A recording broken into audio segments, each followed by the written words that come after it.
All right, so jumping right in, the one thing that we really had pending from before was specifically language related to 21.11. You guys had sort of signed off on the rest of the language, and so really at odds with 21.11.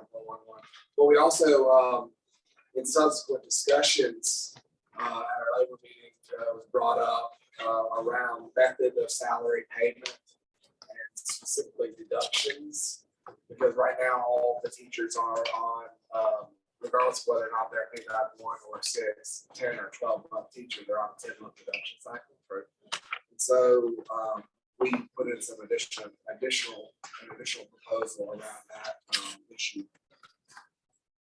So we could, because it felt like that was an issue of mutual concern. Right. So where we stand on the 21.11 is we're trying to. So I know we had talked about specifically listing the actual blended rate for each plan in the contract language, but the issue associated with that is we don't know. It will constantly change. It will change every single year based upon what the rates are. And for the most part, they should have a relationship with one another as long as the relationship between the various plans as submitted by CHP remains the same. But if CHP changes the relationship of the percentages on their end, then it's going to impact the numbers, right? So where we, as we talked about our approach, we'd like to go back to the at least 60%. For the +1 and family coverage, with the understanding that it is based on the formula that we discussed the last time, and that we would post those effective rates on our benefits website so that they're there. So essentially, we would say, okay, we're going to pay at least 60%, but then it says what those rates are on our website for planning, instead of having. Essentially, when you looked at it before, it was like 6 different rates, right? Listed out. Yeah. Or six. I say rates, contribution rates, and we understand that those contribution rates are the lowest one as we worked them out this past time. Right. So, what is the issue though with returning to the just 60%? Because that's what you're doing. Right, is the 80% to the individual CHP go to everyone, then 60% of the remainder to family and employees.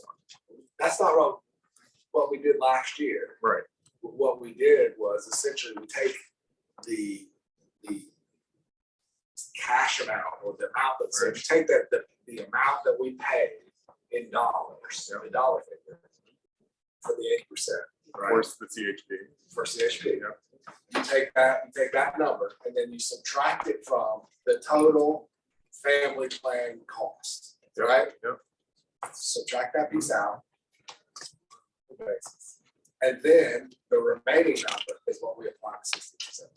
Right. So the remaining number, so it's. But I think what Chris is saying is what we're doing, right? That we're applying the 80% to the individual, whether they have individual coverage or +1 or whatever. And then we pay 60% of the additional dependents that are there. I think we're agreeing. My question is going back to this, and at least allows you to pay whatever in perpetuity, cover whatever. So it removes our ability to bargain on that piece. So you're saying current contract? We're saying just say 60%. So the 80% of the That is current contract. Part of it, but also including the process that you're using spelled out. But it's like what we proposed the last time, that said that. Yeah, I think you shared the dollar amount that is equal to 80% board contribution at the single premium level. And so the issue, I think you guys proposed it, but I think you did it with the hesitation that it's a bit confusing. Yeah. And it names specific plans. But this allows us to retain the ability to bargain those percents, where if it's and at least, we just do whatever.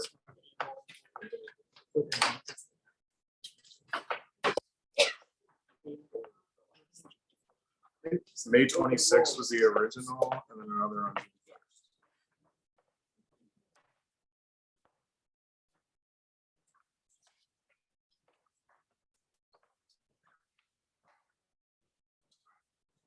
So I think we're agreeable to what you had proposed. Let's do it Do you want to twice last time, just say, starting off with 60% and then putting the additional language in. Yeah, what? Let's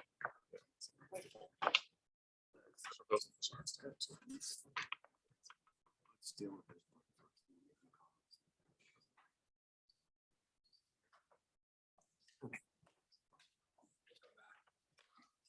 So once we get a chance to think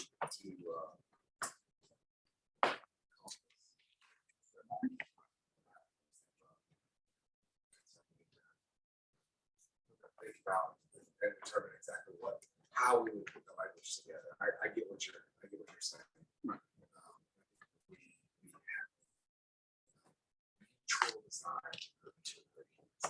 Yeah, I think we agree on what we need, what we're practically going to do today. Yes, it's just how to implement it in the language. Sure. Exactly. Okay.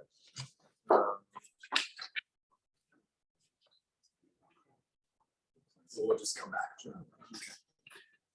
Oh, and I guess the remain, sorry, I forgot to address the additional language that was still out there. That was essentially 21.18B. Benefits will be deducted based upon the payment basis of the employee, i.e. those paid on a 12-month basis will have 12 deductions taken. Benefits, those on a grandfather 10-month basis will have 10 deductions. Can I just ask a clarifying question? So when it says those grandfathered on a 10-month basis, is that grandfather being paid on a 10-month basis and you'll still just have deductions? Yeah, well, because the reason I say, the reason it says grandfather is because everyone that's on a 10-month at this point is grandfather. But Any new employees that come on board automatically go to 12. okay, so the new employees, they actually get deductions taken out all 12 months. Say again. The new employees actually get deductions taken out all 12 months. The people that's part of the issue is that people that come in on and their annual contract paid on a 12-month are still getting deductions on 10 month. Okay, so this So is saying, can we It's change it? confusing, or the discussion that Scott and I had was that it was confusing for individuals to have 10 months when they're paid on a 12-month basis. So they had, that essentially August through July, or sorry, June. They're getting deductions, and then the 2 summer months they're not getting deductions, right? And so what we're saying is basically we would any months that they were actually being paid, they're going to get deductions, the equal number of deductions. So would that lower than the monthly deduction, right? Yeah. Because then you're splitting that 10 months Yes. now over 12. Okay. Correct. But that's except for the people grandfathered in, Well, or is that? The 10-month people, if they want to go to, if they're a 10-month employee, if they want to go to a 12-month, they can do that. Okay. They've just chosen to stay on the 10-month side, on the 10-month pay cycle. And so because they've chosen to stay on the 10-month cycle, we're going to pay them. Okay, and then the people who are already getting paid 12 months, not the new people, but the old people, were There we already go. getting paid, Yeah. then they'll, So- the deduction will just happen every month. Yes, essentially, it's pretty sad. I mean, I don't overthink it. It's like, okay, so if they're currently on a 10-month and they want to stay on a 10-month, then we'll pay them we'll deduct on a 10-month. Okay. If they're on a 12-month and they're currently getting a 10-month, we're going to change it to a 12-month deductions. So quick question, in terms of the issues we've talked about, those that take maternity leave and when they enter in for benefits and when they exit for benefits, and where now you have to pay back money, or you have to, like, there's always some kind of issue that goes along with that. Will moving everyone to the 12-month deductions for benefits that match their pay eliminate some of that? Or is there, because part of the issue is just the impact it has on our employees that want to start a family, and then they take the time, and then there's weird stuff that takes place on the benefits I portion. think that it makes it easier to spread it across a longer period of time. Because essentially what we talked about Mhm. were individuals who were out a portion of the year and then had to spread the remaining parts of their deduction, what they owe for the full time period, over a limited number of pay periods, right? And so it really caused that deduction amount to be very high. And And so what this would do is add an additional 2 months to be able to spread those out for those individuals. But at the end of the day, if a person's not getting paid during a time frame, they either have to pay that premium themselves out of pocket, which is what happens in most cases with that someone's on maternity leave or something along those lines. They're paying those premiums out of pocket during the time they're on. But with regard to other instances where we're spreading it over the remaining days, I think adding the additional 2 months will help level those payments out and make them lower on a month basis, because you're spreading, a set amount over more periods of time. Does that make sense? So this one more question. So if this goes through, then that would start in August? Yes. Start from the first pay period of the new year.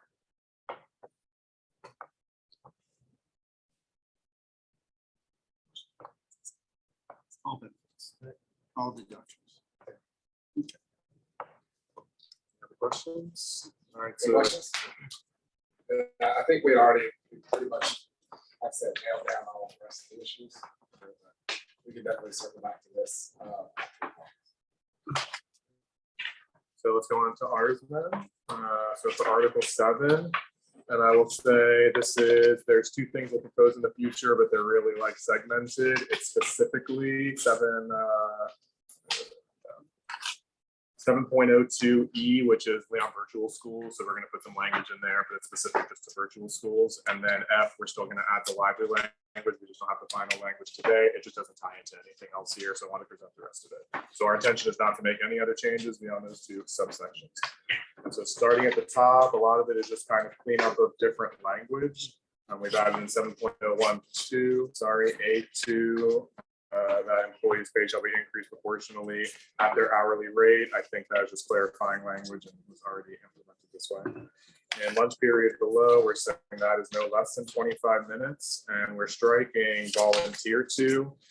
There's a lot of voluntold confusion. It's just that if employees are serving lunch duty, we think they should get a duty-free lunch period or proportional pay at the hourly rate.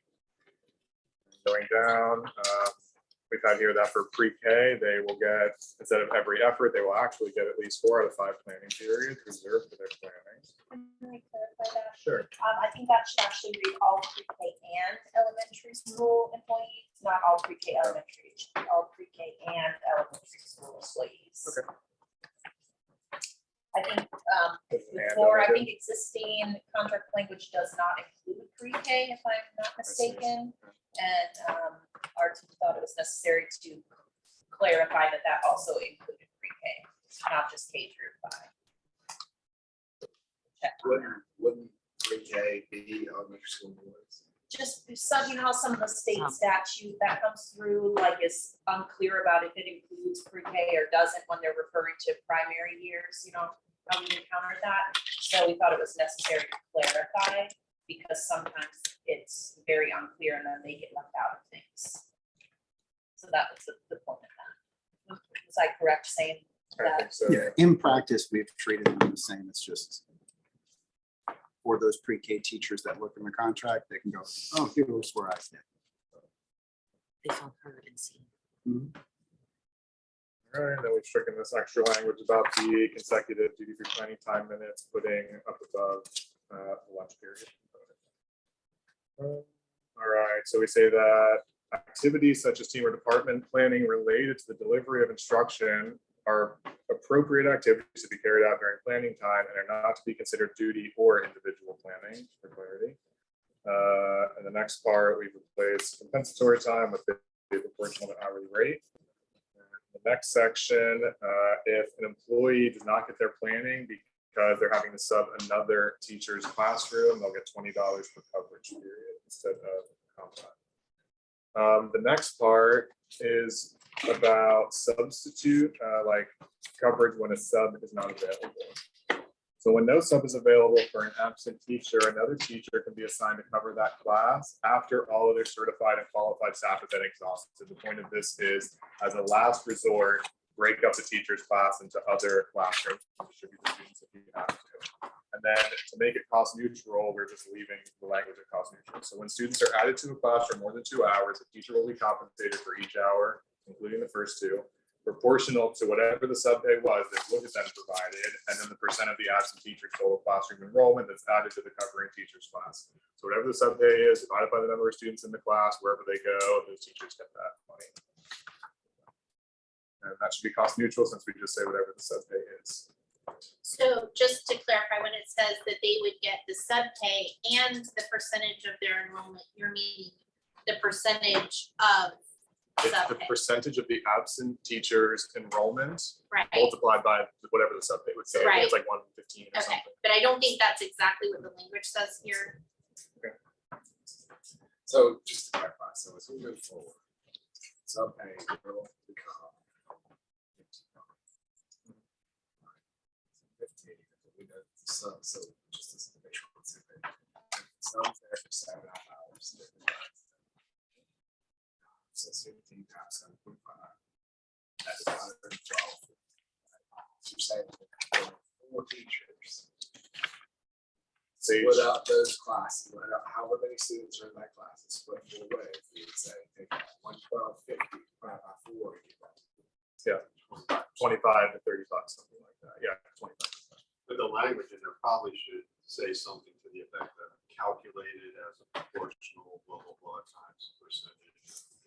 Sure, so proportional to the sub-pay refers to a dollar amount, and then proportional to the percentage of the absent teacher's total class doesn't have a dollar amount in it, that gets applied to the dollar amount. Could be more clear, but it's not 2 separate dollars. So this I have is, 10 kids, she has 5.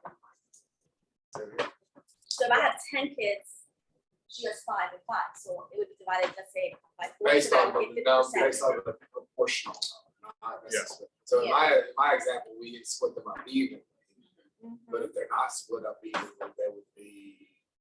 they would be done by. It's like if there's 23 kids in the class, sub-pay divided by 23, that's the amount per kid, send them wherever. So you're saying it would always equal 100% of what the sub pay is, Yeah, that's correct. but divided by The teacher's doing the work that the day. amount of teachers doing work and then the percentage of.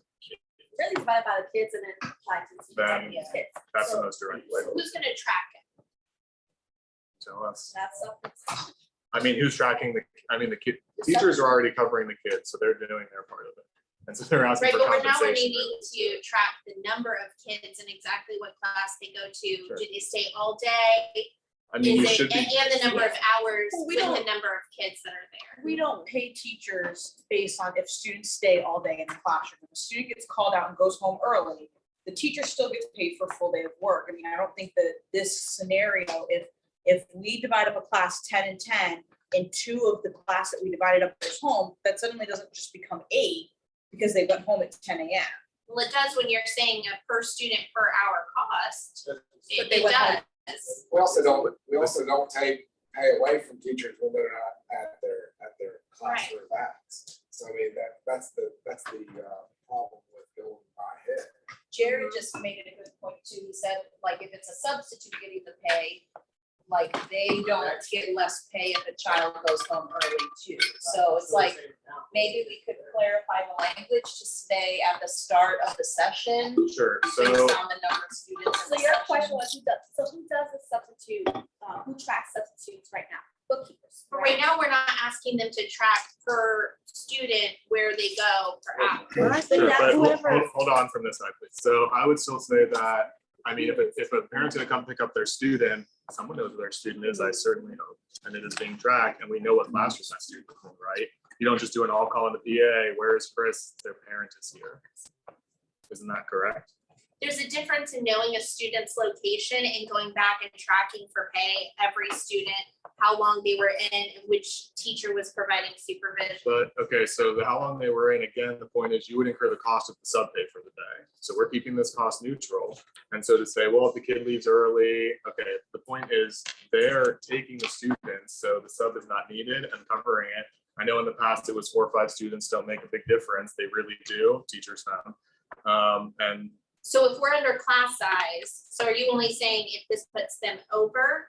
But let's say their No. class is smaller, or they have students out, and we're not taking pay away because they're not Sure, because they're still responsible for dealing with the grades for that students, maybe IEP related things. I mean, that's all in there. It doesn't matter if the student's gone for a dentist appointment one day. And so when these kids come in, it's a bit disruptive to the class, not to the fault of the students, but they're coming with all different needs and the teacher has to accommodate those needs. If it's for an hour, that's still disruptive to their class. So once they're moved into that class, okay, the teacher should be compensated for that.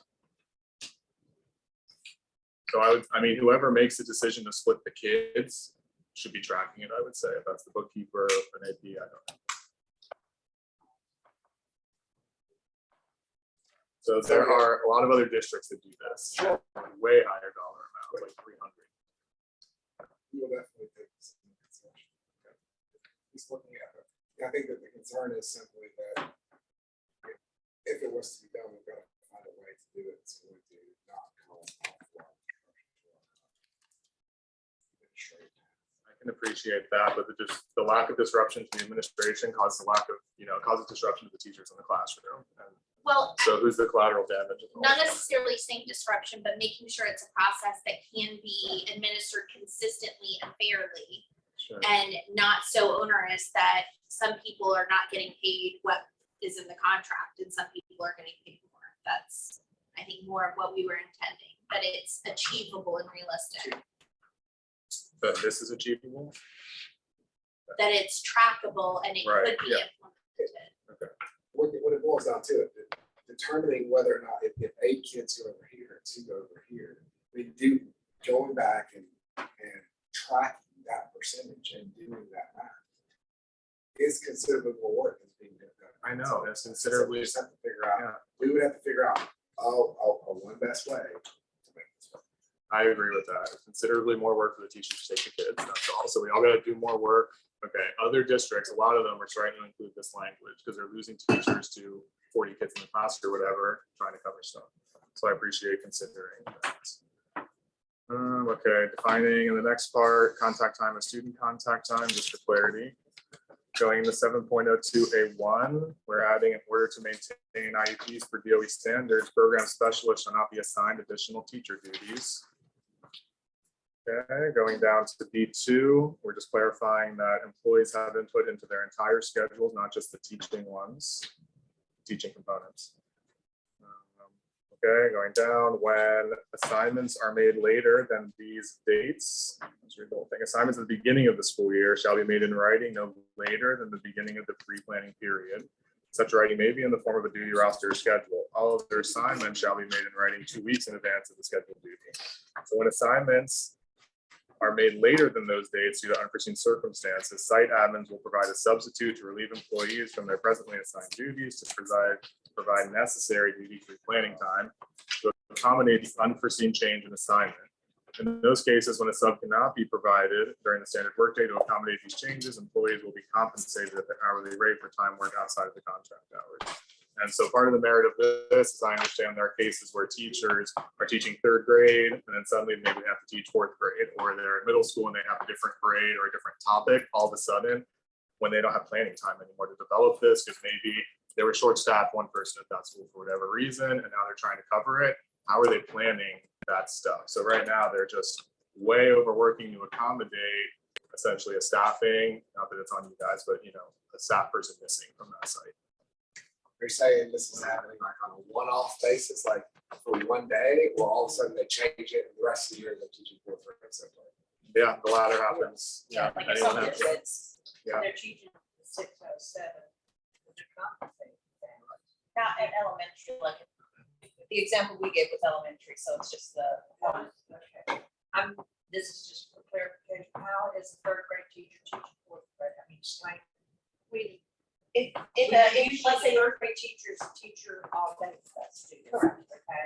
4th grade teachers, kind of the same thing. I think they do kind of change from science to math and stuff. I think it depends on the site. But so where would be the case that, I know you're using that as an example, but where would that be a case of that? It would just be, this example is like if staffing plans or needs change after the start of the school year. So we've got pre-planning week to get set up for the school year, but sometimes within a site, there are changes that happen Right. during, because of people are quitting. Or influx of kindergarten.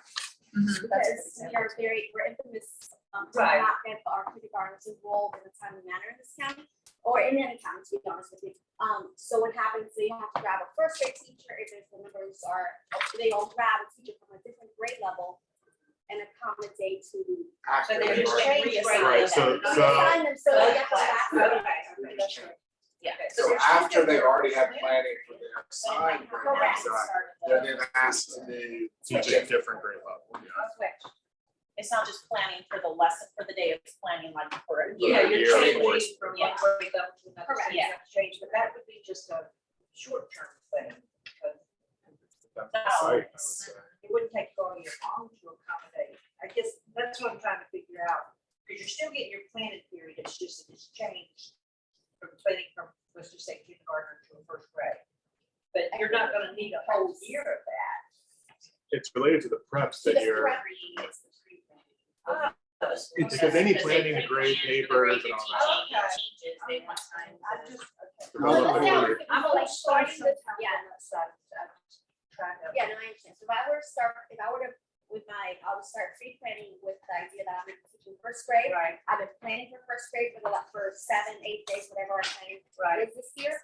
And on day 7, it was day 8, I'm told, oh, by the way, we're gonna have to put you in a different grade level. Right. I will then have, and be prepared to teach on Monday. In Right, fairness, you I just have need 7 extra time days. for I would that have to come in on me, Okay. on my first grade.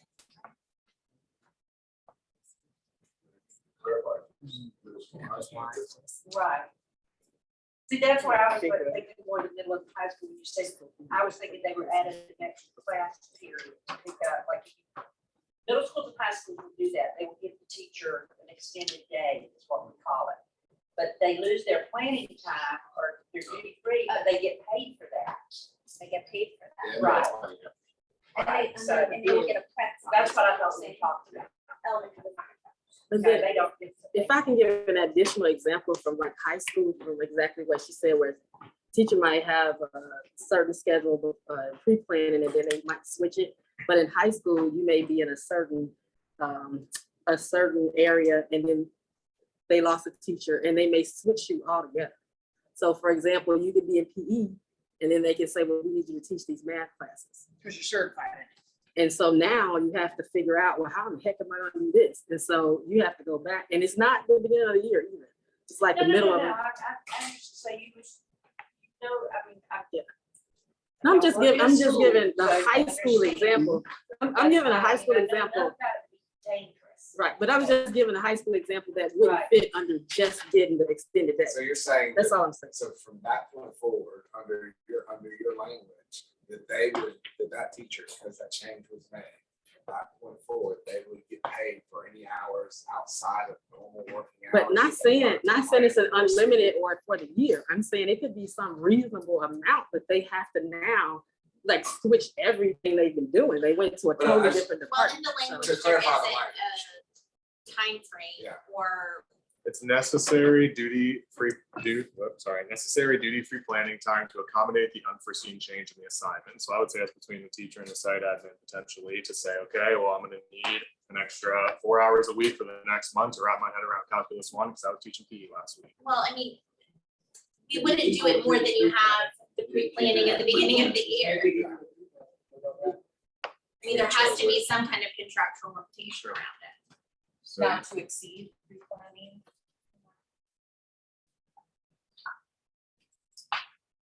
entertain counter proposals, of course.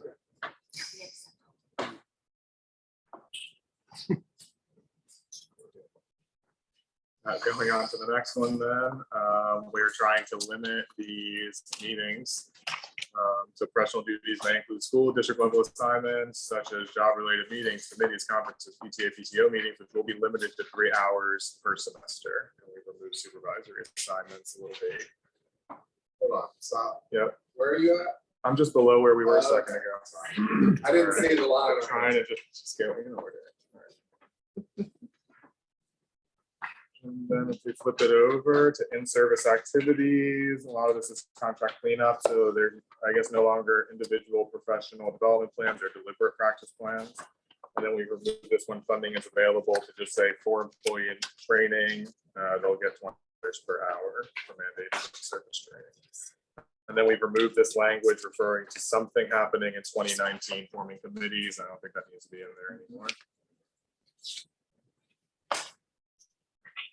The next section about use of comp time, this is what we provided to you last time. We left it in and just wanted to add some clarifying comments that the in lieu of sick or personal is meant to say that teachers get 10 days a year, is that correct? Sick or personal? Total, yeah. And then so if they earned a bunch of comp time, they can't just have 10 plus all that comp time. They would say they have up to 6 days of comp time, then they could only use 4 more of their sick and personal days. So they cannot take those 10 and 20 comp days and just be gone all this time. So that's what that means in lieu of. And then also we described the bankable option. So I don't know if that makes a difference, but just to add that clarity, I think there was concerns on your side last time, there would be a lot of days being taken off if we did this. And the merit of that is if you use the comp time instead of your sick and personal, that can roll over towards retirement where comp time doesn't.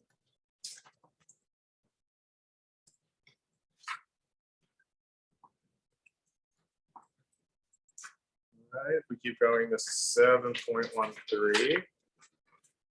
We're just clarifying a lot of stuff here. So where it says IEP, we're saying IEP 504 accommodation plans. We change inclusion to instructional model. I think is what the district has moved to.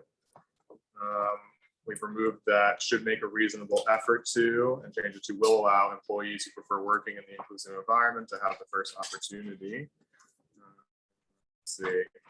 Site administrators, we change this to just be shall accommodate the preparation of IEPs and or 504 plans. I think that's just required by law anyways. Doesn't need to have reasonable effort. And we say they should do that by securing a substitute to enable the employee to prepare these documents during the workday for up to 7.5 hours per month.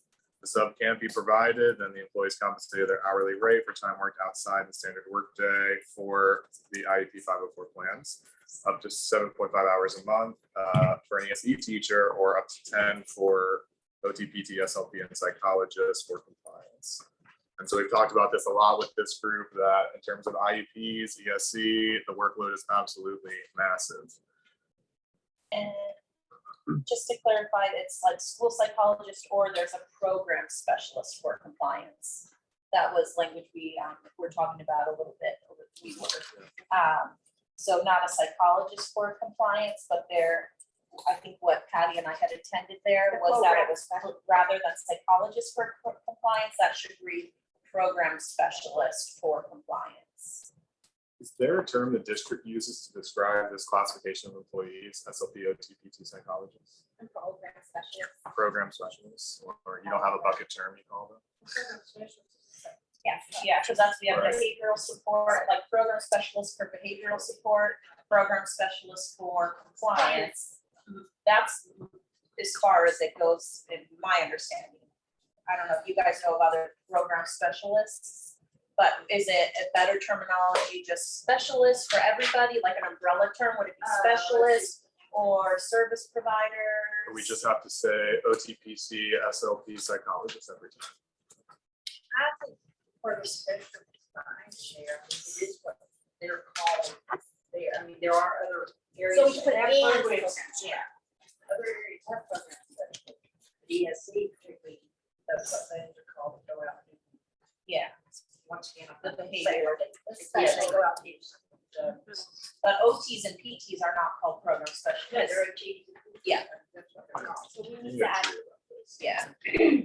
We were trying to think of ways to be more concise and not have to like Well, list if we can everything. just define it in the contract the first time with, and list Right. out the jobs, then we could just use the short Sure. term. I think, yeah, I was thinking of that too.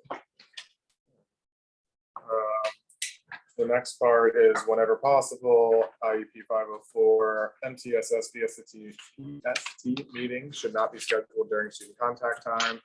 If a meeting extends or is scheduled outside the contracted workday hours, the employee is paid at the hourly rate for the entire duration of time that occurs outside the contracted work hours. So a lot of this is obviously turning comp time into actual money for teachers, or allowing the comp time to be used in lieu of sick and personal. So those could at least be banked towards retirement, like money. And to clarify though, a lot of times now, if I haven't passed the contracted workday, in many instances, teachers don't even get comp time, so. That's the other issue, Chris, is yeah. the way we talked about before, it's up to the site, and some principals just don't give comp time for anything. So I just wanted to clarify that, right? No, that's good, thank you.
Yeah, go for it.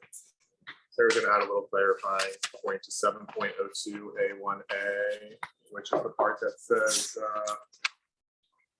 OTPT SLP psychologists will have additional teacher duties. So I just wanted to clarify for that, you guys see where that is? So right now, OTPT school psychologists, they don't have teacher duties anyways. A contract SLP would not have teacher duties, so the only person in that group that's would be new would be an SLP, an LCS SLP. It would exclude us from being assigned to like additional teacher duties. So we are being treated fairly considering our cohort of specialists like OTPT, because we fit in there more than like a general education teacher based on our workload and job duties and responsibilities. So I just wanted to clarify that OTPT psychologist, that's current practice right now for them. And it's also current practice for the contract SLPs, but not a school-based SLP. And of course, within Leon County, maybe there's some exceptions, right? Site-based exceptions, but I'm not aware of them.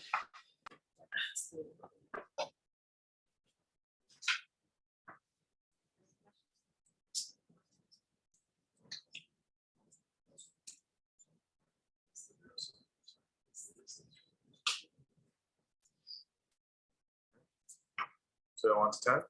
Some aren't some assigned to multiple sites. Yes, it's not SLP. That's the distinction. A lot of those, most SLPs are assigned to school. Right.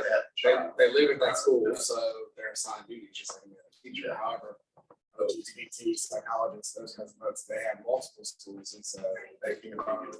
Correct. Yeah. And contracted SLPs are paid on an hourly basis for providing those services, so they obviously wouldn't have extra duties because we're not paying them for extra duties. We shouldn't pay them to do those extra duties either and let them service the students instead.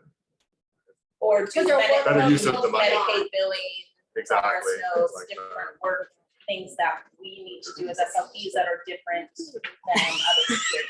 Well, they see teacher workload.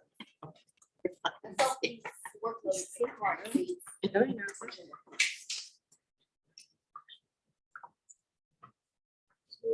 All right, on to 10. This is related to student behavior. We did discuss a couple meetings ago. And so the first thing is in 10.02, we've changed the header to personnel files and documentation. And the reason for that comes in the next part C. It says no derogatory material relating to work performance or other matters will be recorded without just cause. And the point of this is that under normal discipline and anything like that, just cause is required, right? You have to show an investigation occurred, all these kinds of things. It was fair, and you have evidence. So principals, not necessarily universally, but tend to be using kind of putting information that does not seem factually correct to many employees. And it's being kind of held against them or used as a warning shot, like, hey, I put this in there. And teachers have very little recourse to fight back about that. And And so we believe that regardless of whether it's disciplinary or not, if principals want to put comments in personnel files or in leads about a teacher, it should be factually based is the only point of this. All right, any questions? On 10.04, we've struck this repair reimbursement provisions. How it says it does not apply to clothing or personal property not reasonably related or appropriate to the assignment, such as expensive jewelry, electronic devices, including cell phones, expensive watches. This stuff is not really defined well, and I know that the district actually has employees install apps on their phone. Seems to be softly required depending on the site for different reasons. And so if that phone gets broken because a student, whatever, hits a teacher or something, then that should be covered by the district. So, I mean, do you have guidelines for what is being reimbursed? I mean, if someone has an Apple Watch they're using for timing things, does that get reimbursed? I hope the merit of this is mostly that we're not replacing a Rolex you brought to school, that's fine. But a $200 smartwatch or $300 smartphone, I think that, so I think this should just be Are you left. guys, you have examples of? I guess, or are you guys just going through the contract saying this doesn't make sense? So It would, I guess, if we have actual circumstances where people have been denied, I think that we can respond to those things specifically. sure, so yeah, I'll speak to it. If someone did have, let's say, a phone that was damaged, it would go back into, and whether it was like a student picked it up, threw it across the room, whatever it was, or because of people using them more in instruction and that type of thing. And we went to the contract. Not that it would be a personal thing, but past practice is the district would go, but the contract says we don't pay for that. So the issue is, part of it is, some of it's preemptively dealing with something that as we move more into a technological aspect of our instructional, that there are things that we have that we purchased that we're using in our classrooms or that we have on our person, that if a student causes that damage, that it's doesn't really define it in here other than that if it's expensive, well, what's the definition of expensive? It's not, it's kind of like what you guys were asking about in terms of days. How many days? What's the limit? This is arbitrary without knowing what the mark is for reimbursement. And so there have been issues, I think, with classes that the teacher had on and something happened and there was, they wouldn't get reimbursed for it. So when Because you we, say something happened, so someone's causing the damage? The Yeah, child, student- student. Not student takes a negligence book, of the tosses on desk, glasses are here, they get crushed, they have to replace them. Mhm. And I think what risk management said at the time was, you shouldn't have had the glasses on your desk, they should have been on you. So are you using that as an example of the course of the legal performance of his or her assigned duty? Is that an example you're giving of in the course? Yeah, I mean, if your glass, so, What if the teacher's walking across the parking lot, I don't know. As part of her work day, she's walking across the parking lot and has her phone and drops it in the plug. It's water damage. Are you So- guys? That's the teacher's problem. hold on. So it says in here employee negligence. It says in here except for employee I don't know if negligence. that's negligence though. So what is it? I mean, is it negligence if you kind of? I don't know if it's negligence. You and I can argue about it in the arbitration or whatever. I mean. I mean, I just would like to, we do use our phones. We have Remind app on our phones, and throughout the day, we text parents on Remind, so our phones are on our teacher desk. If a student, especially an ESE kid, they sometimes do unpredictable things, right? And you are prepared for it, but you can't control everything. You certainly can never control another person. So they might pick it up if they're mad or whatever, right? So there could be instances. I have a coworker who teaches in a self-contained classroom with some of the most severely impaired kids at my school. Because the quality of technology he's been provided from the school is not sufficient for his job. He brings a personal computer to school to teach from every single day. His personal laptop is at great risk of being destroyed by, his students that are more severely impaired. So I think those are some examples of items that could be destroyed, by a student who may not be aware of their actions, but at no negligence of the teacher, right? Right, I think hold that on, Naomi had her hand raised, and I also wanted to answer Will's question, if that's okay, his actual question. Just Go real ahead. quick, because this may end a lot of Right. discussion here. I've yet to not have someone request reimbursement for something that's been damaged that we turned down. The teacher's phones, I mean, most of the time, 90% of the time, it's a phone. Glasses is the second thing that gets damaged. If it's a student that's caused the damage, we reimburse. Now, if you negligence on your part, and we don't reimburse that, but absolutely, I have not, and I've been doing it for a long, long time. And clothing that got through, like, somebody's desk, that's catching it. We've done that, so we're reasonable. Yeah, sure. It's not.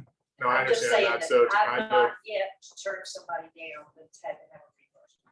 right, so to answer your question, I would say, in that case, I wouldn't go to the mat for that was damaged in process of the job, but if they were bumped by students in a hallway and that happened, that is, Exactly. in doing the job. And I'm asking the question because those terms, I mean, they do have legal meaning. So the example I gave of the teacher dropping her phone, that might not be negligence. It may just be the teacher, it slipped out of her hand. That's not negligence. Sure. And so that if you brought that claim to us, like as, I could see Mark Levine making an argument that whatever the teacher's doing for those 6.5, 7.5 hours, even walking across the parking lot isn't the performance of his or her. And Will, Dude. what about dropping it in the toilet? In the schoolhouse, which would be even more schoolhouse, I went like way little hospital right there. Yeah. But I mean, like they're teaching, they go to the bathroom, they drop it in the toilet, that's even more, you're performing your duties. I don't know if toilet. So- Anyway, before we I'm get, hold saying on, it's before we get too fine. deep into this, hold on. Let me, yeah, We're talking about accidental. but we asked about, There's a right? difference between that and a different, I mean, honestly, when you ask for a reimbursement, there's paperwork that they send. We're not talking $2,000-3,000, normally it's $100 pair of glass frames or the phone, and we actually get you to get an estimate of what the phone was worth. If it's a brand new phone, that's one thing, if you've had that flip phone Yeah, for 10 sure. years, you're not gonna get $700. Yeah, sure. So I mean, it's a process that we do. It's reasonable to me. I not disagree. Let me bridge the gap between what you two are talking about. Has anyone brought this to our attention was your question. So when we discussed, behavior problems and we talked to teachers, it was a lot of what I would describe in my work history as what we call near misses, where they got shoved into a desk by a student and their phone hit the corner and they were like, oh, and then it wasn't broken, but they were like, that was $1,000 iPhone. And so a lot of this was being brought to our attention with, it's getting worse and worse. This is gonna happen next year. We're worried about it. And so that's the merit of what this is. And so again, we entertain counter offers. You wanna make it legally more appealing to you? Go for Other it. than cell phones, is there any other, like in that instance with the laptop? I mean, that's the teacher that chose to bring it in. And if they're not being provided the appropriate equipment, that's a separate issue to be resolved rather than Through agreement. us, other than the risk level. So you're stating that you use your phone with the Remind app for business purposes, but because that's being required of you, is there other equipment? If you decide to bring in your own personal iPad, are you requesting that be covered by? If that is being used to teach the students, then Even though it's not required to be used, the teacher is choosing to use it.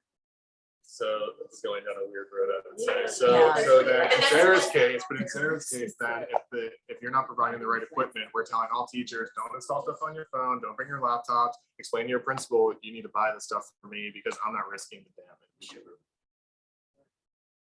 Right. Because right now, teachers are being reasonably accommodating, installing these apps on their phone. I've told them not to do that. I've said, ask the district for a phone. But they're doing it to be accommodating. And so they're just asking, well, if that gets damaged, or the laptop in Sarah's example.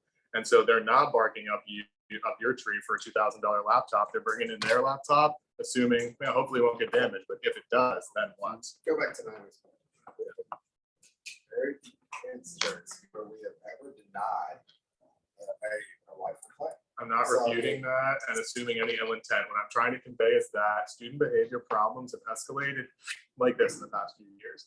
And so I'm grateful. I think claims may start being denied as they get into these, well, was it necessary, whatever. And okay, I guess we'll, Yeah, I mean, I guess I'd try to be reasonable. Right. yeah. But by your own admission, I'm only you're reading not what following the 6 months contract. now. Yeah. Yeah, right. Who's replacing? Who's gonna do that after you retire? What is she, what do we know? By your own admission, saying that you do the cell phones, you're not following what their contract says, such as cell phones. So we need to make the language match what the practices are, and that's all that we're trying to do. Is if it's being done, then it's being done, and that's reasonable. I'll stop. No, I knew you That's were gonna not say what- that. I knew you were gonna say that. We understand what they're saying, we understand why they're trying to address their. so you count. So when we provide a counter, we can. All counters are accepted. Move on. You don't go. Thank you, Kim. We're all moving on. Okay, I think that, anyway, we're just presenting 7 and 10. Do you want to talk about the, oh, sorry, did I not go through everything? Oh yeah, wow, it's sorry, we took so long. So 10:05 is actually the meat of it. So this related to classroom discipline and control. So A is focus shall be the platform for documenting and processing behavior. No other documentation systems or platforms shall be used for student discipline.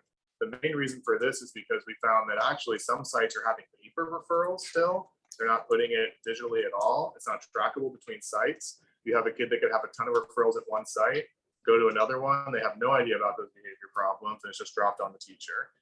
So we really, really, really want this to be tracked properly so teachers can, understand what they're getting into in terms of behavioral issues with their students.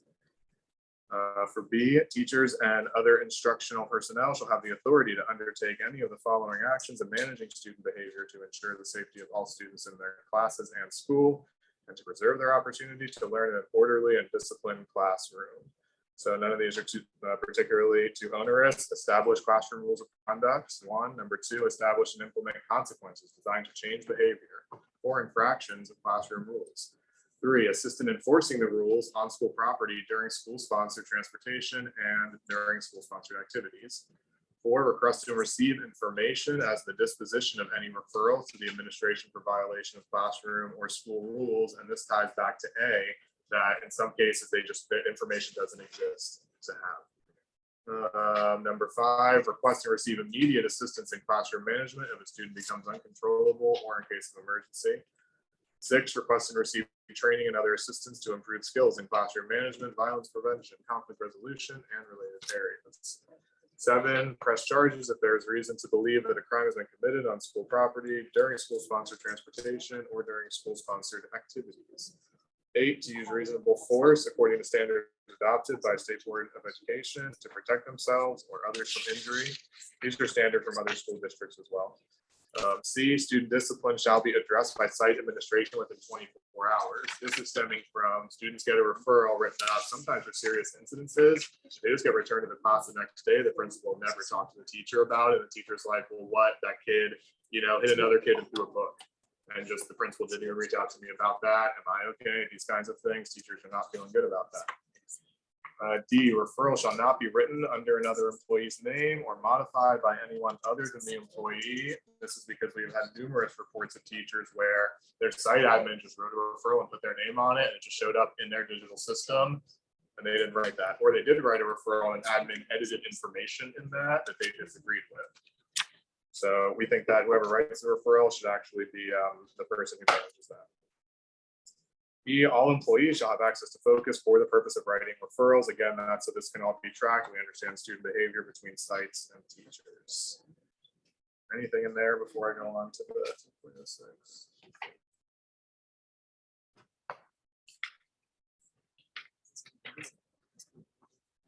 10.06 is just student compulsory attendance policy. The district shall implement all possible automated processes to track and hold students accountable for attendance. I think right now teachers are responsible for doing that. Well, they were doing it. I don't know if they're supposed to be doing it.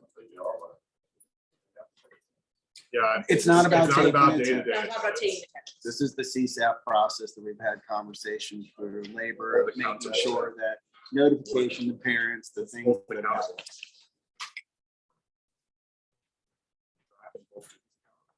Well, I think it's, Scott, it says student compulsory attendance policy. It's not necessarily, it's just the attendance. It's the CSAP process. There's automated processes that are in place that are duplicated a lot of times, which takes more time away. So if it's an automated process, we're just saying, free up the time so they can plan and instruct and meet student needs.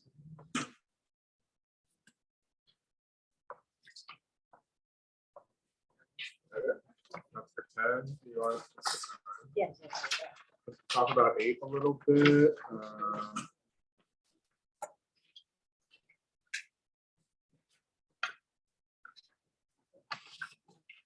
How do we put it up?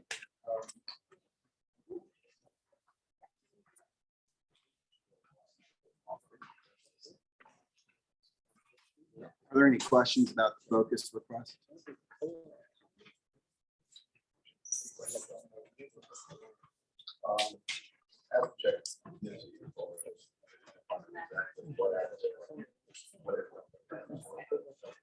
Okay.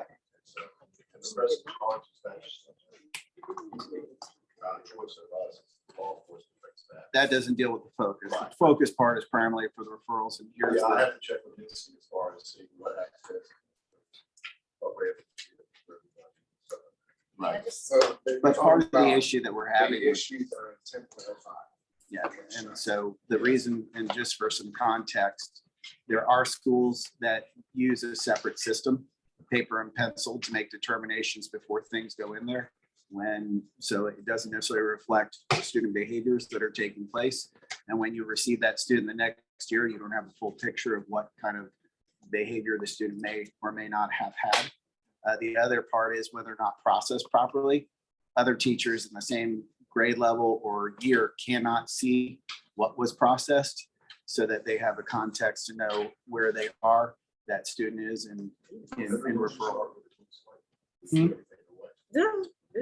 Tell them the Well, rest you of also want to consider, you also want to We're not consider allowed to use this accommodations. one from the year before to affect what we do as far as. No one's asking for So that. that's sort of what you're asking. No, what we're asking is because a lot of times what happens is the same thing with the RTI or MTSS process. People don't begin it, and then now you're told you have to wait 6 weeks before you can process a student. So if it's supposed to be a part of a process and you're trying to track patterns, you need to have that data for that information. Not necessarily just, no one's saying that it influences how you treat a student. It's just for us to be able to properly meet the needs of the student, we need to make sure that we have a full picture of them when we're having those issues. And be able to accommodate, be able to implement accommodations and Mhm. preference, preferential seating if that has worked in the past. It's not for like, ooh, Chris just is a horrible kid, but he's a great kid if you sit him in the front. I want to know where he works best, if he has sensory issues. So all that is also included when you have, when you do your referrals, like what happened before, what happened during, what happened after. And then if you see the pattern of behavior, how it decreases when the time changes or when the time doesn't change, it's not to punish the child, but to implement positive strategies that will prevent negative behavior. Yeah, everything should be focused, but I don't know if it will be open for everyone to see it all the years and what's going on with students. As far as everything should be focused. When you're also, We should be able to look at it. I won't be able to look at it. I should be able to see it. when you're asking Missy about that, about what people can see and all that stuff, can we also ask about the automated process for the attendance, that every 4 tardies, it automatically will say that this person is late? Because at the high school level, its attendance is very, I mean, they're held. Right. So, right. But for attendance issue, they have to go in and count every 4 tardies to mark it a late. And then every 3 late, they have to mark it as an unexcused absence. It's up to the teacher to have to do that, not, it should be. I'm aware that Focus can have the opportunity to do that. And if we could, But we have to go. right, middle school, but in high school. High school, yeah. So if Missy could, if you could ask her, Are you saying that they're doing that in high school? That Yes. happens automatically. No, No. it doesn't. We're But tracking. Focus can, But you're saying you're having to do it manually. yes. And instead you would rather it happen. Right, you're required to do it every fourth tardy, mark it a late instead of an tardy, and then write a tardy referral. But, and that's every 9 weeks, so you have to keep track, like, oh, wait, is this the 13th one, the 12th one? I don't like, so you have to keep So checking. every for- fourth tardy was a late. 4 late. Unexcused absence. Right, every And a 3 report. lates equal an excuse. Not So it's 4, 4 tardies, no. 3 lates, Uh, 1. A late is an unexcused absence. What's the difference In between high a tardy school. and a late? That's what. 10 minutes. Yeah, A like if late you is pass. a No, big that's a real tardy. difference. A late So- is, it's legally, it is a difference. It's over 10 minutes. It means that you've missed a One- good majority of one, chunk of the time. Like an L, like, okay, so it's R, that's tardy, and then the fourth R is actually an L, No. Which. period. Like you have to Which put then it in counts as L. an unexcused absence in focus, even though they're showing up for class for potentially 40 minutes of the day. It's counting them as unexcused absence. Once you get 4 of those Ls, the lates, then we have to write them a referral for being late 4 times. Yes. 4 times. But then all. So they're gonna be. For ours. That's what it's. But if you get one L. Yeah. Just for seat time. So, Right. 1 L is unexcused absence. And if you get 4 Ls, you get your right. Here, and 4 targets. For safe But if bet, you- 4 targets. too. So 4 tardies and 4 Ls? Isn't 4 tardies another L? 4 tardies is an L. I know what you're at. Yeah. So if you just ask to see text. And just to think about for that one too, which item is that? The 10.05, the one that says employees shall have access to focus for the purpose of writing referrals. So I have admin access in focus, so I can pull up all the kids, who I can have access, probably whatever. But I don't have access to write referrals for some reason. So if something happens when a kid is with me, I have to email or call their homeroom teacher and they put it in, or admin will put it in for me, like Chris was talking about, rather than me just putting it in myself. And our view on that is that whoever witnesses the event, right, that we should do it. So, but I don't have access. So that's kind of what that's alluding to, just making sure that everybody knows that. Mhm. Yeah, I guess if she could just come, then we have. I'll find that. Okay.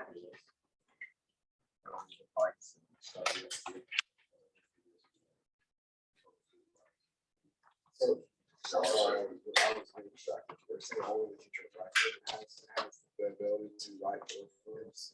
I have the admin status in focus, so I can look up all kids, not just those on my caseload, because I work with all kids, right, or observe them, or whatever, so I need to look at the grades. But I, for some reason, do not have access to writing a referral. So if I go to a kid's account and try to do that, it's there's no option for me to do it.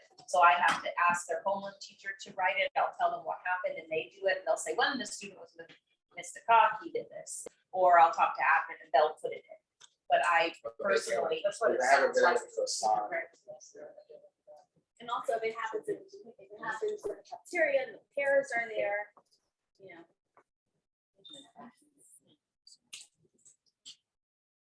Yeah, that's.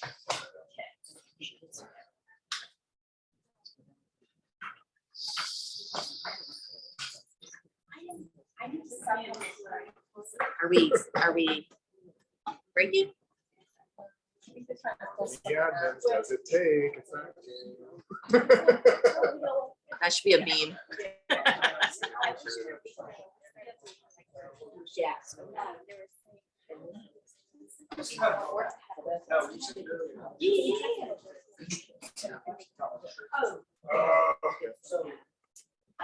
Always technical.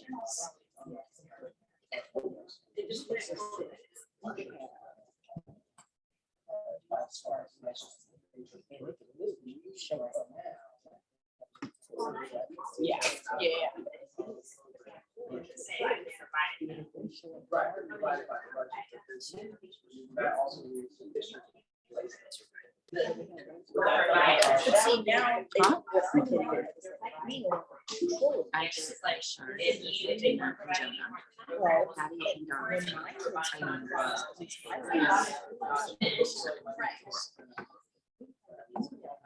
Yes, okay, see, that's the thing. So that's- there's a lot of stuff to do. Yes. So, Yes. can everyone see this? Yes, that was where, okay. It will have, yes.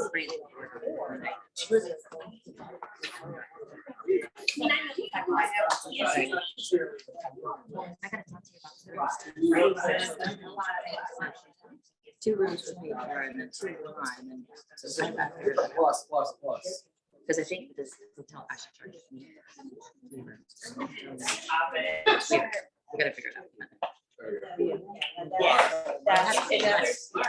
There you go, Grace. I need a reimbursement.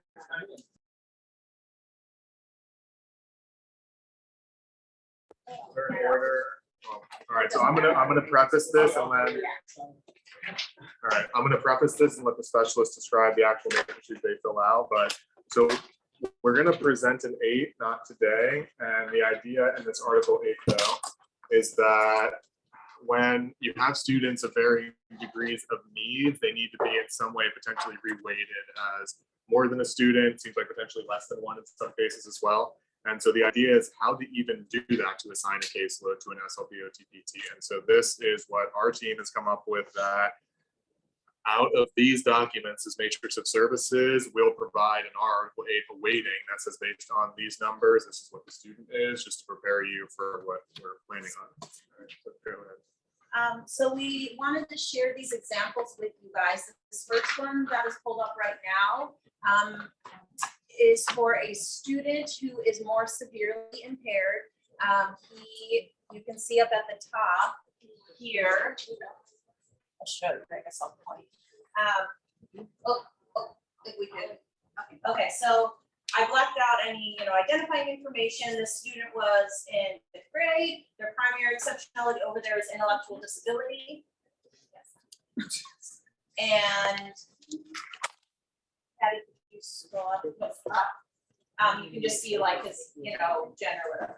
Okay. I don't know. Is this a touch screen? Touch it. It is a TV, not a TV, not a phone. Okay, so just so everybody is aware, in case you're not, whenever an IEP is written, you have to also have this matrix completed as well. This matrix is what determines the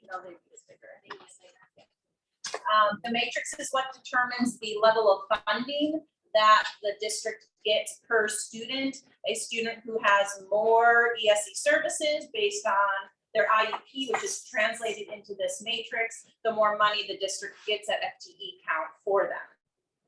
Can you raise your hand over there if you've like really seen these and dug into them before, just so I understand? I assume some have and some, yeah. I mean, I haven't, so I'm Okay. trying. And that's, We're all learning. yeah, okay. And that's helpful too, and sorry, like, if I don't wanna be like condescending or No, this anything, is if great. like I just anybody wanted to- knows anything, you can just be like, yeah, blah, blah, blah, kind of. I just don't know what people know about it. So we look at, this student is an example of a student who has a lot of services. So he needs more time from all of his teachers to get his needs met. And he also brings more money to the district too, because he needs more services. So his primary exceptionality is intellectual disability. Which is my pupil 67. Right, but Yeah, he's traded, he's a 254. correct. So that's, and the cost factor. That's all I can see. Yep, the cost factor. So we'll go into it, and there's different domains on the IEP. Each domain then, based on the services, will get a rating number. Those rating numbers have like a range at the end, I'll show you, and that determines their cost factor. It could be a 251 or 252, 253, 254, or 255 is the highest. That determines how much money comes into the district, but it also correlates to how much services they get. So this student has language therapy as a related, and occupational therapy as related. Language therapy as a related doesn't mean it's not severe, though. This student is nonverbal, does not speak at all. So he has an AAC device for communication output. So I guess we'll go through the different levels just to show you guys. So this first domain is based on his present levels in his IEP, curriculum and learning environment. For this one, it's marked that he has accommodations, but that's not his primary level. We're checking what he has and to determine his level. He has weekly collaboration with family agencies or other providers. And that's what the teacher does, or the SLP does. Yep, and this is a curriculum one, so this would be an ESE teacher for this domain. Level 4, he does have assistive technology used with supervision for the majority of learning activities. That's his communication device and visual supports. But he is the level 5, the highest for his curriculum needs. He has ongoing continuous assistance for participation in learning activities. He needs like one-on-one attention to participate. So he's a level 5 for his curriculum domain. And again, this is determining that cost factor number of 254, like Naomi pointed out. So the next domain we look at is the social and emotional behavior. Again, we go through this checklist to determine what their level is going to be. It's based on what was already in the bulk of their IEP. So based on that, he's having small group instruction and social skills, self-regulatory behavior, self-advocacy, conflict resolution, everything. Dealing with authority and socialization, he's a level 3. You go through, you look at this side first and check whatever they have, and that determines your level, and you go with the highest level. So you go through, there aren't too many domains. The next domain is independent functioning, same thing. You're just going through that checklist of seeing what the highest needs are. This student needs continuous supervision, and the next one, so he's a level 5. This was healthcare, is that correct? Yes, there's no. Okay, so the student had no healthcare needs. Communication is the SLP's domain. Most of my students, just for knowledge, a typical student would be a level 3. This student has AAC. You might have this AAC if they're here, the personal amplification or communication system. If a student is more proficient with their device and they don't need that much support, they could still be a level 3 with that. But often if they have a communication device, they're going to be a higher level of support because they need more support to benefit from their education. So daily assistance or instruction with communication equipment, daily integrated intervention, and assistance related to communication needs. So this student is a level 4 for his communication domain. I think that's the last one. Yep, so then there's some additional points that a student could get on the matrix. You guys can read through that later because you got these in email, right? Yes. So because of all those ratings, the level 4, level 5, level 3, level 1, you scroll up, Patty. So you can show this box here. There it is. So that gives us this total domain ratings. They didn't get any special considerations. That was that last page we just looked at. So their total ratings was 18. That has this range here of what the students' total ratings were. So he had 18, so he's right here at that 254 level. It's generally pretty difficult to get a student all the way up to a 255. Most students don't get that level. Maybe that's more of our students at Gretchen Everhart who might be a 255. But this student is going to Gretchen Everhart even with a 254. So most students don't get to 255, just for you guys to think about as we're looking at these. So this is an example of a student's cost factor, or that matrix level of 254 who's more severely impaired. Our position is that a student like this needs more resources to be successful at school. He needs more time, he needs more hands-on material, he needs more people, he needs more services. So the idea is that on a weighted system, he would be counted as, more than one student potentially, because he needs more than just one individual student would need. And not only that, like the workload would also reflect that. And in fairness, some of these matrices, it's really difficult to get some of them to reflect the behavior intensity on these matrices. So we provided, I went to the next one. why don't we go to the speech one just for contrast? Yeah. Okay. So just to contrast the student we just looked at, this is a student who has very little support. He's only a speech impaired student working on a couple sounds. So this is a fifth grader speech only. So he's only speech impaired. If you want to scroll down. So you'll see the difference between what that other student just had and the speech only kid. So a high flyer academically just working on some sounds. And it's 251. Yeah, he's 251. He's that lowest level. So nothing for curriculum. If you want to go back up, Patty. Oh, just a little. No, no, you're fine. Yeah, so you'll see curriculum and learning domain, he's a level 1, requires no service or assistance beyond that, which is normally available to all students. He's doing great. Social emotional, level 1, he's doing great. Independent functioning, level 1, he's doing great. That's just a typical student. Healthcare, no concerns, level 1. Communication is my level, so he still is a level 3 for me. Weekly intervention and assistance with language or communication. So he gets speech therapy. So he's a level 3. That's all he got. So he had 7 points. So that puts him at that lowest level, that cost factor of 251. So that's sort of a way we can use these matrix levels to kind of quantify and clarify the severity of a student's needs or how great their needs are. The final example we provided to you guys just for your consideration is a pre-K student who has the exceptionality of developmental delay. Their cost factor is a 253, so kind of in the middle there.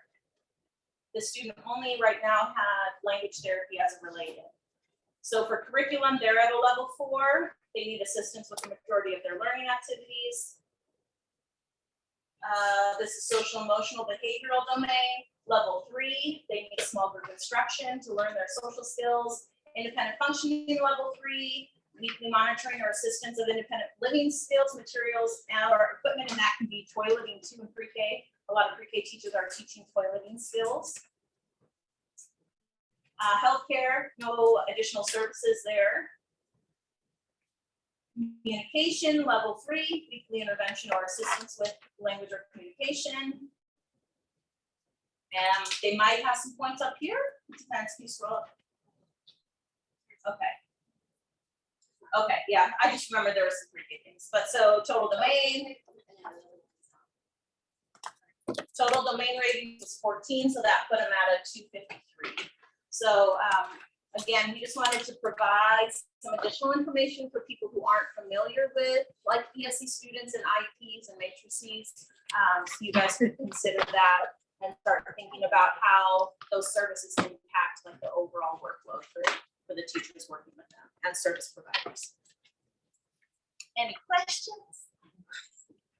Want to talk about it for more? The purpose of this was to say that in Article 8, our intention is to use these numbers to weight the students.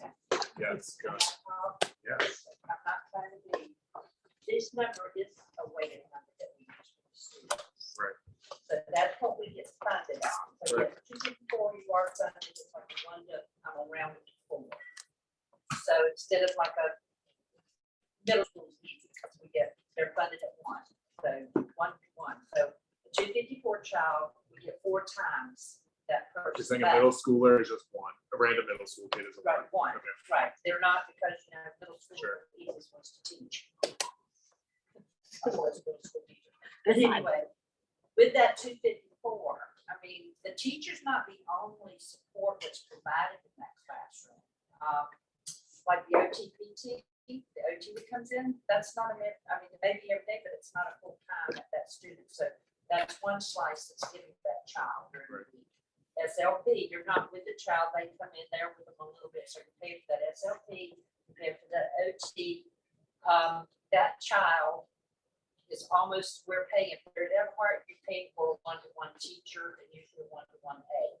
That 254 funding doesn't even come close to funding that teacher, that aide that we're providing above and beyond what that child's generating. Besides that, you don't spend 100% of what a child generates all regular, because you got the utilities you gotta pay, you got to provide, I mean, we provide diapers, we provide, I mean, we pay for that kind of stuff, so to add more, I guess what I'm trying to say is there's not additional funding to add to this unless you wanna take it from somewhere, because we transport those children. That bus costs way more than what we get in transportation FTE, so I guess that's where I'm trying to go is. Yeah, and I would say, we don't have any understanding of what your ask is at this point in time. There's no ask. This was not an ask. So, Okay. Yeah, so this Right. is just them explaining to us where they're gonna be coming from when they present their offer. So they're giving us background for when you provide your offer. Okay, so, yeah, just from our Yeah. side. Yes, exactly. Adam, yes, please. no, that's it. You want to caucus on? Yeah. Let's take 15 minutes, sure.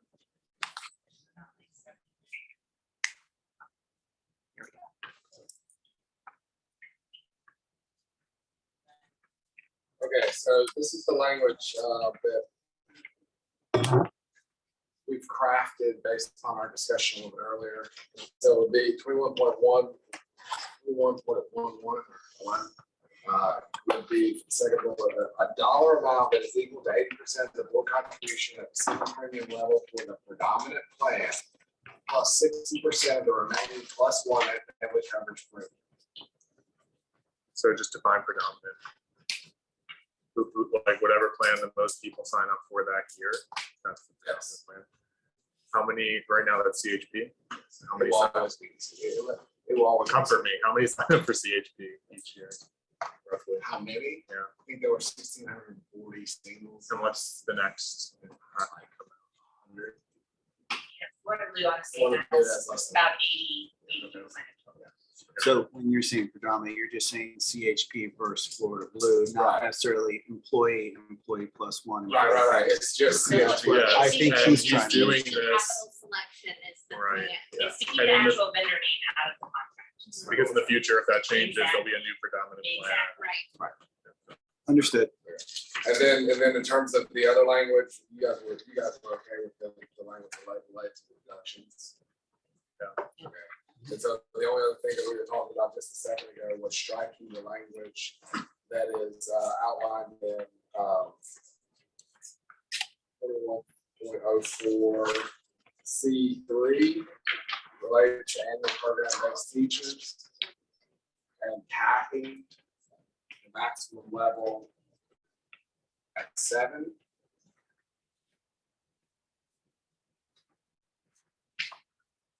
So basically, we would just take out 3. Where it says annual program-based instructional employees appointed as described in this section shall be paid up to the maximum of a pay level 7 on the teacher salary schedule. So we just strike. Yes. So we're striking that. What about the other one? We did too, yeah. Is there any reason for the other one that was referenced by Kim that would need to stay or not change? Which one? It would be 21.04 B2. Instructional employees appointed hourly as needed as described in this section shall be paid up to the level on the teacher salary schedule commensurate with 6 years teaching service. Instead of their regular hourly rate.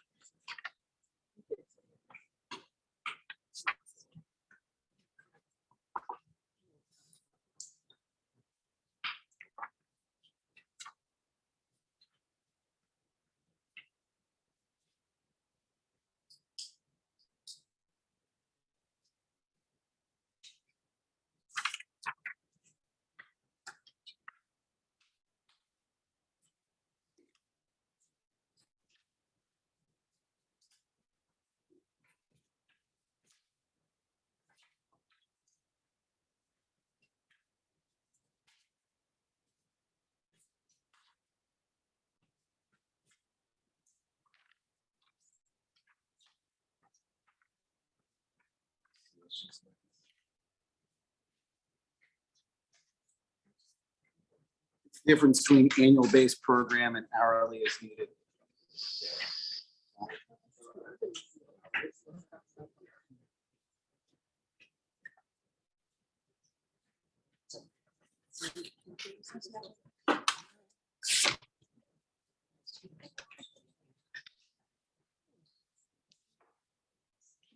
want us to have some plaintiff for at least our reps.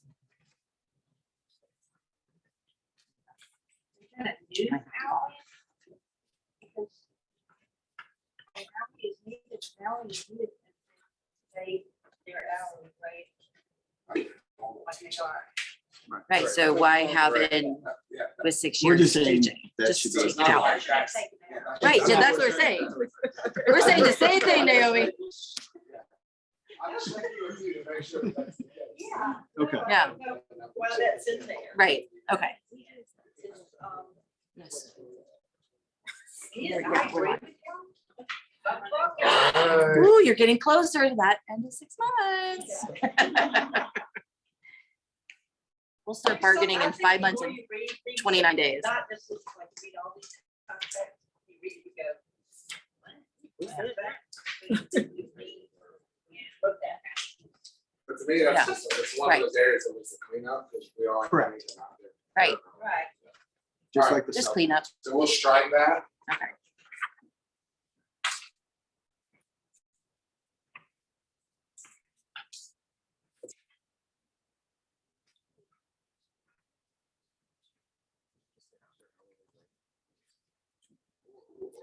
We should change it to at their hourly rate. Existing hourly rate. Striking from up to the level forward, I think.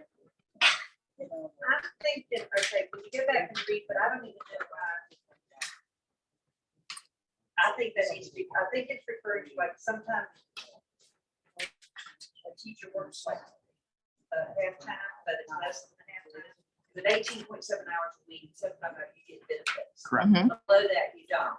mhm. I think that's what they're referring to, but I don't ever remember us tying to 6 years of service. Right. Yeah, I think that would, yeah. Either way, it can still come out. As long as our intent is mutually agreed upon on what we're trying to accomplish, I think we're okay. Yeah, I don't think that.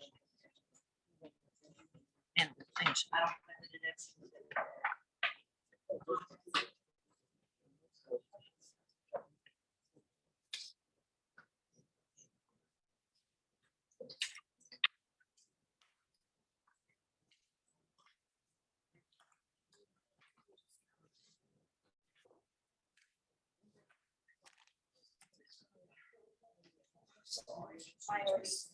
got it. I wasn't allowed.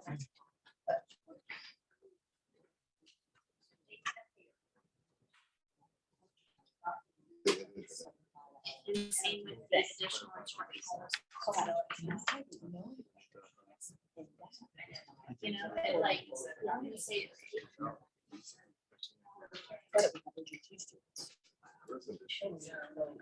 It's right here.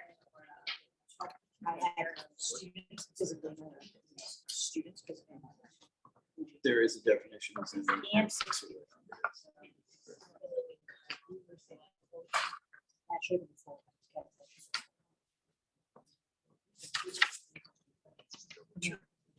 Well, no. We said we were wanting it back. It's not very.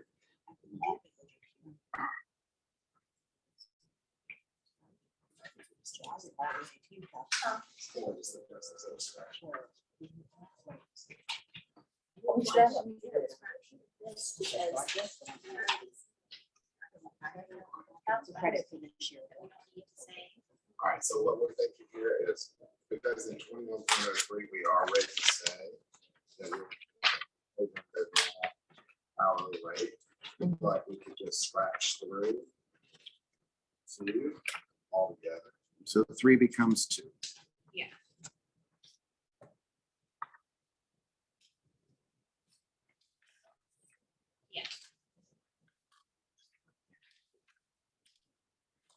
All of 3 in the next section was scratched as well.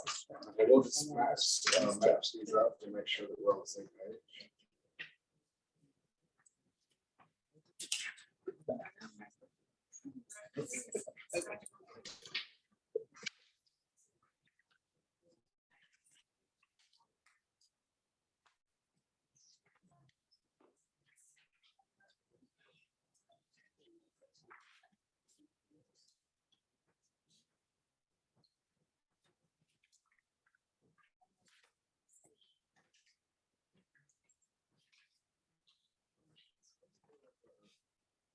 Are you editing the document? or Yes. correct? Can we just define predominant in there? Just to say predominant is we're in the definitions article, but the plan which most people adopt.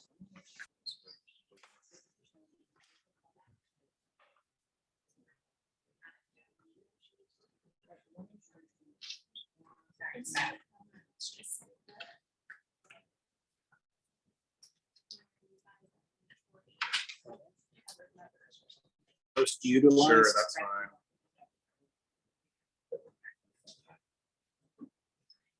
You leading us, Kim? Is that, Are you leading us? yes, Okay. is that okay with you guys? Yeah, yeah, I We mean, can say that- the yeah, plan, sure. the majority of coverage. The plan for which the majority have thought or. Most We'll figure utilized. that one out. Most utilized. The plan we're using Selected. that's nice, not a majority. It's. I mean, the I guess, I plan- don't know, I'm not worried, you know, me, I'm the numbers. Right. But it's. Talk it out. I know your strength. Oh, Chris, we started. No, I mean, I'm just. No, I agree with you right there. CHP is a specific, we want to get, we're just trying to say what a carrier. Right. We Yeah, have yeah, time, basically, that's all I think we're trying to say. not- Yeah, So it's Yeah, you don't not want to name someone, then we have to go back and It's more the change the carrier. contract. but you have two carriers. Right. Was but there nothing actually that would one? be- I mean, So which one do yes, you take the money? Because it's you're paying for the but we single pay the for same one of them. amount. We contribute the same. No, I mean, you But- contribute the same percentage, it's not the same Right. amount of money. That's what I think. That's what you change that. Right. All right. You're welcome. We're gonna have her retype this and recheck it. So we're good. Okay. What did you exchange for predominant? The plan selected by the majority of covered employees. It's the same across the board for less than 1010, I assume, proportionally. Like I said, there's Yeah. There's I- 2,000 plus that are on that capital select plan, and there's like 100, less than 100. on it. Yes, it is a significant. The sole reason for not wanting to, it's not listing it out, is just because we don't want to put tires and stuff to them. Or Understood. even a specific plan. Yeah, or- Yes. But I mean, Understand. that if everybody goes value plus, then it's gonna have an impact on what that percentage is or the money amount that's applied to those two sections. But we'll negotiate. And that will That would never be happen. crazy. As That a- would never happen. That would be a separate issue we have to deal Yeah. with if that's happening. The world Yeah, will- we'll need to- We're gonna sign 2 for 2. Yeah, you guys like to keep an original, right? Yes. And just in terms of while they're doing that process, when someone comes in and requests years of service from another place, like where they're transferring their years of service in, I know that it currently says 120 days. And within that 120 days, For the purposes of what? meaning like I have 10 years of experience in Alachua County, I'm coming to Leon, I want to transfer that 10 years of experience into Leon County For the purpose of pay? for the Yes. purpose of pay. Please. Okay. Yes, for the placement level and all that other stuff. When doing so in that 120 days, something that we've heard from a number of folks is that they've contacted this district, but the district doesn't reply necessarily within a timely manner, and it causes an issue with that 120 days. So the reason why I bring it up was trying to figure out what are some measures that can be implemented internally to help facilitate that, so that like if there's communication and who's finding out from your perspective, where does that stand, so that we have better. I can tell you that in those kinds of situations, we're never like hard and fast 120 days. Meaning, if they've sent the form out, the form hasn't been returned, And, we're waiting on it. It can go beyond 120 days. It's just a matter of when someone is actually getting the form, and generally speaking, it'll be 360 days later that will say, oh, I'm sorry. there's no leave." Right. It's not been initiated at that point. If it's been initiated, we're fine. Bam. So that's kind of what I was hoping, that as long as they've initiated in that time frame and that they're doing their due diligence, regardless of what the other entity is doing, Right. that we're That's the within way the That's timetables. the way that we treat it. Okay, I appreciate that. Thank you. Yeah, because between entities, the bureaucracy, my God, and then if you Well, have like sometimes we have three trouble just institutions getting or other something. institutions to respond to all. Yeah, Right.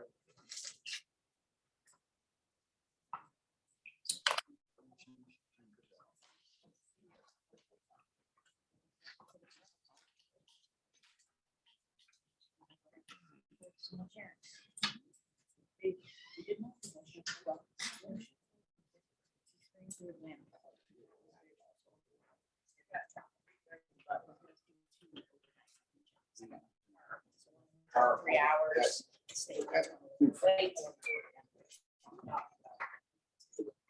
Like it's like a hair doctor. Yeah. It is. Yeah, next time. No, I'm looking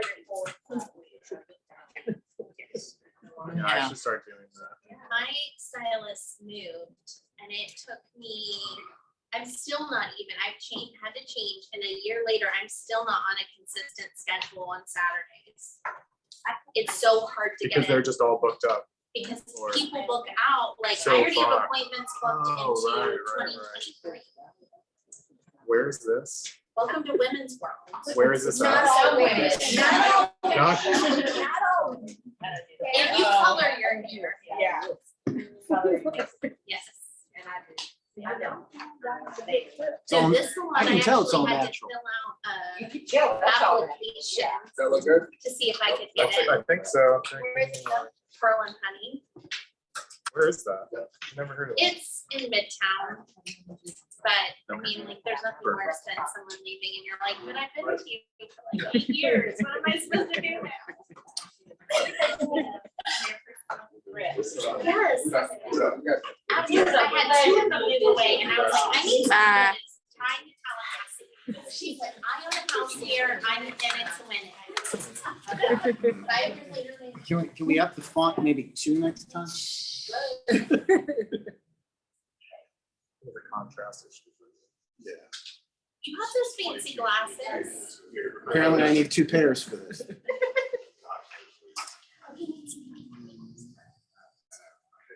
I've already got mine. We know the intent. Thanks. I'm still flipping.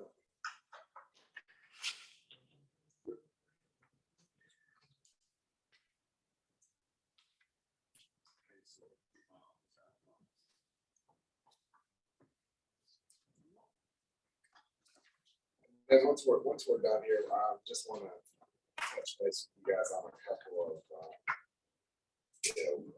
minor agenda items related to when you guys had spoken about access to information or management from Skyward. Yes. And we wanted to maybe convene a small working group with the folks from TIS to sort of explore that issue a little bit further.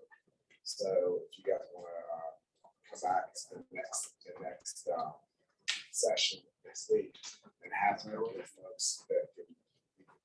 Initiate a random. Perfect. And then secondarily, we wanted to just sort of put together, get our heads together on the TA language from last year. So that, as you guys are probably aware, the current, the book that we're working from right now expired on the. Right, and so we want to try and get all the language that was TA put into. Cleaned up. Cleaned up and put into a new document and have it be the document for 21 through 24. And so we just need to schedule some time for us to get together to just clarify and sign off on that. We've already TA language, but just clarify the language and Contract cleanup. put it together. Gotcha. Yeah.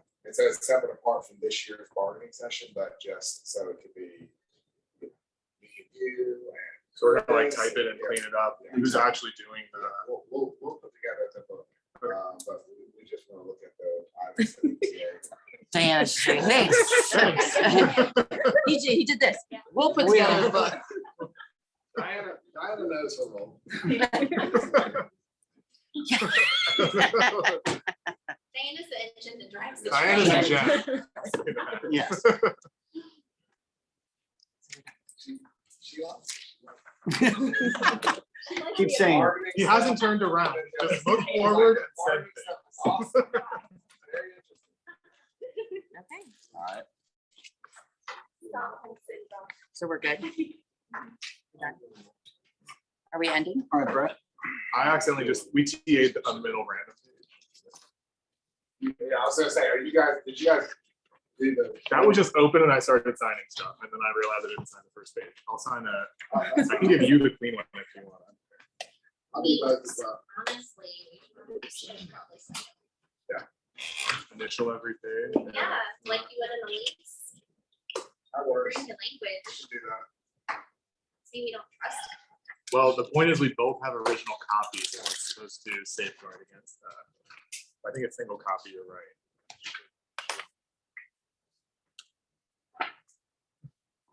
So we're staying today to talk about something, is that right? Yeah, afterwards. So. Thank you guys. Thank you. Thanks.